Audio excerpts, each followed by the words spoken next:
జగిత్యాల జిల్లా మెట్పల్లిలోని Muthyampet sugar factory సమస్యలపై కార్మిక సంఘాల రౌండ్ టేబుల్ నిర్వహించి తీవ్రంగా స్పందిస్తున్నాయి. ఈ నేపథ్యంలో సెప్టెంబర్ 11న ఉదయం 10 గంటలకు మెట్పల్లి ఆర్ఆర్ ఫంక్షన్ హాల్లో రౌండ్ టేబుల్ సమావేశం నిర్వహించనున్నట్లు సంఘం నాయకులు ప్రకటించారు. 1979లో ప్రారంభమైన ఈ షుగర్ ఫ్యాక్టరీలో ఒక దశలో 12,500 మంది కార్మికులు, 1,500 మంది సీజనల్ కార్మికులు పనిచేశారు. 2010 వరకు విజయవంతంగా నడిచిన ఈ ఫ్యాక్టరీ మూతపడడంతో వేలాది మంది కుటుంబాలు తీవ్ర ఇబ్బందులు ఎదుర్కొంటున్నాయని కార్మికులు ఆవేదన వ్యక్తం చేస్తున్నారు. 2024 ఎన్నికల సమయంలో అధికార పార్టీ ఇచ్చిన హామీలు ఇప్పటికీ నెరవేరలేదని, వెంటనే ఫ్యాక్టరీ పునఃప్రారంభం కోసం ప్రభుత్వం చర్యలు తీసుకోవాలని వారు డిమాండ్ చేశారు. కార్మిక సంఘాల ప్రధాన డిమాండ్లు ముత్యంపేట షుగర్ ఫ్యాక్టరీని తక్షణమే తిరిగి ప్రారంభించాలి, 1000 ఎకరాల భూమిలో సర్కార్ దృష్టి సారించి కార్మికులకు ఉపాధి కల్పించాలి అని కోరారు. ఈ సమావేశంలో తూల రాజేందర్ కుమార్, కాంతి మోహన్ రెడ్డి, మామిడి నారాయణ, గోరమొంతల ప్రవీణ్, సిపిఐ ఎంఎల్ న్యూ డెమోక్రసీ, బీఆర్ఎస్ పార్టీ, సమాజ్వాదీ పార్టీ, బీసీవైసీ పార్టీల ప్రతినిధులు, తెలుగు రైతు సంఘం రైతు ప్రతినిధులు తీర్మానించారు. గోరమంతల ప్రవీణ్, చెన్నమనేని శ్రీనివాస్, దారుసిటి రాజేష్, మారు సాయిరెడ్డి, చిన్న విశ్వనాథం, ముజాహిద్, చింత భూమేశ్వర్, శంకర్, గుయ్యా సాయి, కృష్ణ యాదవ్, లింబారెడ్డి, రాజారెడ్డి, ఎలిసే పాపన్న తదితరులు హాజరు కానున్నారు.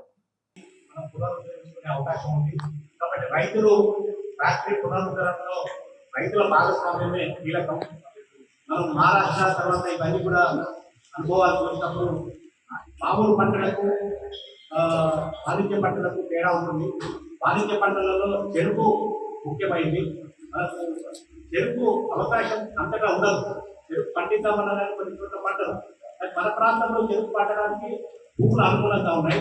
మన ప్రాంతం అంటే మనం గుర్తుపెట్టుకోవడానికి కేవలం మెట్పల్లి కాదు, మెట్పల్లి ధర్మపురి వరకు, ఇక్కడ గంభీరరావుపేట వరకు, రామారెడ్డి వరకు, నిర్మల్ వరకు, అట్లాగే నిజామాబాద్ వరకు ఈ చెరుకుకు అనుకూలమైనటువంటి ఇది యాంజలిక్ క్లియర్ అంటారు. యాంజలిక్ క్లియర్ అంటే ఈ వృత్తిగా ఒక విధమైనటువంటి స్థాయి దూరు స్థాయిలో ఉంటుంది.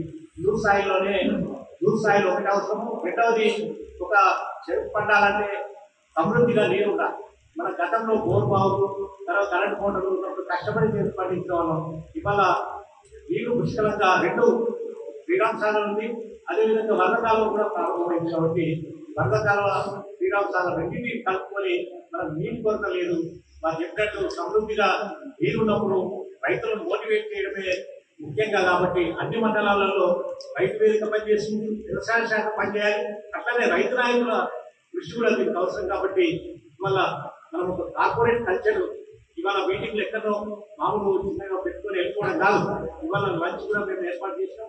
ఈ మీటింగ్ సహకరించినటువంటి రామారావు గారు కూడా ఇది ఒక కార్పొరేట్ పద్ధతిలో ఒక వర్క్షాప్ లాగా నడిపించుకొని అందరం తమ అభిప్రాయాలు చెప్పాలి. ముఖ్యంగా రైతు మల్లాపూర్ మండలంలో చెరుకు ఎక్కువగా పండేటువంటి ప్రాంతంలో మన లింబారెడ్డి గారు మరి కొంత అవగాహన ఉంది, వారికి మాట్లాడవచ్చు. రైతు సోదరులకు అందరికీ ప్రత్యేక అభివందనాలు తెలుపుతున్నాను. ప్రతి వారు కృషి చేయాలి. అది మనకు చారిత్రక అవసరం కూడా.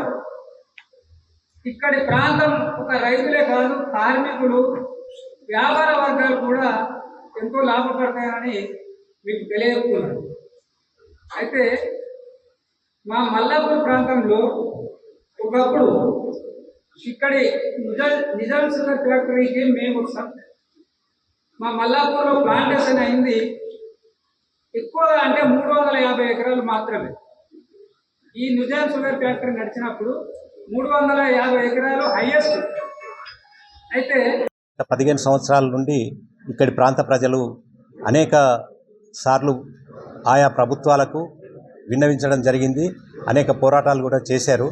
అయితే ప్రస్తుతం రేవంత్ రెడ్డి ప్రభుత్వం వచ్చిన తర్వాత, శ్రీధర్ బాబు కమిటీని నియమించిన తర్వాత ప్రజలు ఆశాభావంతో ఉన్నారు. అదేవిధంగా చెరుకు విత్తడం కూడా జరిగింది. పోయిన ఖరీఫ్ లోపల 2000 ఎకరాల విస్తీర్ణంలో ఇప్పుడు ఉంది. మనకు 10,000 ఎకరాలు అయితేనే చెరుకు ఫ్యాక్టరీ తెరవడం సాధ్యమవుతుందని ప్రభుత్వ వర్గాల నుంచి రావడంతో రైతులందరి సంసిద్ధతను తెలుసుకోవడానికి ఈ సమావేశాన్ని ఏర్పాటు చేయడం జరిగింది. ఈ సమావేశం ఫలప్రదంగా జరిగింది. అన్ని గ్రామాల నుండి దాదాపు మన నియోజకవర్గ ప్రాంతంలో ఉన్నటువంటి 70 గ్రామాల నుంచి రైతు ప్రతినిధులు వచ్చారు. రైతు ప్రతినిధులతో పాటు రాజకీయ పార్టీలు వచ్చాయి. రాజకీయ పార్టీల ప్రతినిధులు ఒక ఐక్య కంఠంతో రైతుల యొక్క సమస్య మీద స్పందించడం, ఈ ఫ్యాక్టరీ తెరిచే వరకు తమ ఐక్యంగా అందరం కలిసి అఖిలపక్షంగా ఏర్పడి ఈ రౌండ్ టేబుల్ యొక్క స్పిరిట్ను ప్రభుత్వానికి విన్నవించడానికి ఒక డెలిగేషన్ వెళ్ళాలని నిర్ణయించుకోవడం జరిగింది. ఈ ప్రాంతంలో ఉన్నటువంటి నరసింహరావు గారు, అదేవిధంగా కృష్ణారావు గారు, జీవన్ రెడ్డి గారు, అదేవిధంగా శ్రీధర్ బాబు కమిటీ చైర్మన్ అయినటువంటి శ్రీధర్ బాబు గారిని కలిసి వారి ద్వారా మనం ముఖ్యమంత్రిని కలవడానికి నిర్ణయం తీసుకున్నాం. ఆ విధంగా ముఖ్యమంత్రి గారు ఏదైతే ఇచ్చేటువంటి ప్రకటన ఉందో ఈ ప్రాంత ప్రజలు ఎదురు చూస్తున్నారు. విజయదశమి తీపి కబురు, దసరాకు ఒక తీపి కబురు వినడానికి ఈ ప్రాంత ప్రజలందరూ ఎదురు చూస్తున్నారు. కాబట్టి దీనికి తగిన బడ్జెట్ను కేటాయించి ఈ ఫ్యాక్టరీ తెరిపిస్తామని ఈ ముఖ్యమంత్రి దగ్గర నుంచి ప్రకటన వచ్చే వరకు మా డెలిగేషను, మా ప్రతినిధి వర్గం అక్కడ వారి కొరకు వెయిట్ చేస్తుంది. వారిని కలవడానికి తొందరలోనే మేము అపాయింట్మెంట్ తీసుకుంటాం. అదేవిధంగా ప్రభుత్వం నుంచి ఆశాభావంగా ఇక్కడ ప్రజలు ఎదురు చూస్తున్నారు కాబట్టి ప్రకటన రావాల్సిందిగా కోరుతున్నాం. ఇంకొకసారి ఇక్కడ ఉండేటువంటి కాంగ్రెస్ పార్టీ నాయకుల మీద ఈ బాధ్యత ఉంటుంది కాబట్టి వారు కూడా సానుకూలంగా స్పందించాలని కోరుతున్నాం. మా ముత్యంపేట షుగర్ ఫ్యాక్టరీ పరిధిలోని రైతులు, ప్రజాప్రతినిధులు అందరూ పాల్గొనడం జరిగింది. అయితే ఈ ప్రభుత్వం కూడా ఇప్పటి వరకు ఫ్యాక్టరీని దాని అప్పులు కట్టి సగం పని అయితే చేసింది. ఇంకా సగం పని కోసం మీనమేసాలు లెక్క పెట్టాల్సిన పని లేదు. మేము చెరుకు నాటేందుకు కూడా మేము చాలా ఉత్సాహంగా ఉన్నాం. 10,000 ఎకరాలు అనేది పెద్ద లెక్క కాదు, 10,000 కాదు. మీరు ఇప్పుడు ఉన్నటువంటి ప్రోత్సాహాలను ఇంకా ప్రోత్సహిస్తే 20,000 అయినా పెరుగుతుంది. దానికి మేము మా రైతు ప్రతినిధులుగా కాలుకు బల్బం కట్టుకొని కూడా మేము తిరిగి ప్లాంటేషన్ చేపిస్తామని మేము ఈ విధంగా ప్రభుత్వానికి తెలియజేస్తున్నాం. 10,000 ఎకరాలు పెద్ద పనేం కాదని కూడా తెలియజేస్తున్నాం. వీలైనంత తొందరలో మాకు ఈ ఫ్యాక్టరీని తెరిపిస్తున్నామనే ఒక ప్రకటన మీ నుంచి రావాలని మేము ఆశిస్తున్నాం.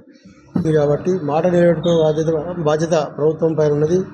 మరి ఎన్నిక ముఖ్యమంత్రి అయిన తర్వాత వెంటనే 1 నెల తర్వాతనే కమిటీ వేసిండ్రు. ఆ కమిటీలో శ్రీధర్ బాబు చైర్మన్, జీవన్ రెడ్డి దాంట్లో సభ్యులు, జీవన్ రెడ్డి, దామోదర్ నరసయ్య, మన రోహిత్రావు, సుదర్శన్ రెడ్డి, వీళ్ళందరూ కమిటీ సభ్యులు, మన భూపతి రెడ్డి వీళ్ళు వచ్చి మన ఫ్యాక్టరీ కూడా వచ్చి 2024 మార్చిలో ఫ్యాక్టరీ తెరిపిస్తామనే మాట ఇవ్వడం జరిగింది.